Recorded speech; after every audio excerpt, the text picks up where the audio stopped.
5 શક્તિશાળી મંત્ર અને તેના લાભ। મનમાં કોઈ પણ સ્વાર્થ વગર પ્રેમ શ્રદ્ધાથી કરેલા મંત્ર ક્યારેય નકામા જતા નથી, એના ચોક્કસ ફળ મળે છે।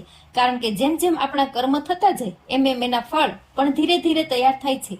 માટે નિસ્વાર્થ ભાવે સાચી નીતિથી કરેલી પ્રાર્થના અને મંત્રોના ફળ હંમેશા સારા જ મળે છે। ઓમ ગમ ગણપતિએ નમો નમઃ આ મંત્રનો જાપ કરવાથી કોઈ પણ અડચણ કે સમસ્યા દૂર થાય છે અને ભક્તોને સફળતા અને સમૃદ્ધિના આશીર્વાદ આપે છે। પતિ પત્ની વચ્ચે પ્રેમ અને સ્નેહ વધારવામાં મદદ કરે છે। ઓમ હિમ શ્રીમ લક્ષ્મીભ્યો નમઃ ધન સંપત્તિ તથા સમૃદ્ધિ માટે। ઓમ હમ હનુમતે નમઃ શક્તિ અને સ્મરણ શક્તિ માટે। આ મંત્રનો જાપ કરવાથી ઈચ્છિત ફળ મળે છે તથા વ્યક્તિને રોગો અને કષ્ટોમાંથી મુક્તિ મળે છે। ઓમ નમો ભગવતે વાસુદેવાય નમઃ તમારા મનમાંથી તમામ પ્રકારના ડરને દૂર કરે છે અને તમારા મનમાં શાંતિ અને સકારાત્મકતાની ભાવના લાવે છે, મનની શુદ્ધિ થાય છે। ઓમ નમઃ શિવાય મંત્ર કેટલીક સિદ્ધિઓથી યુક્ત છે। આ મંત્રનો જાપ કરવાથી દરેક મનોકામના પૂર્ણ થાય છે। જાપ કરનારનું મન પ્રસન્ન અને નિર્મળ રહે છે।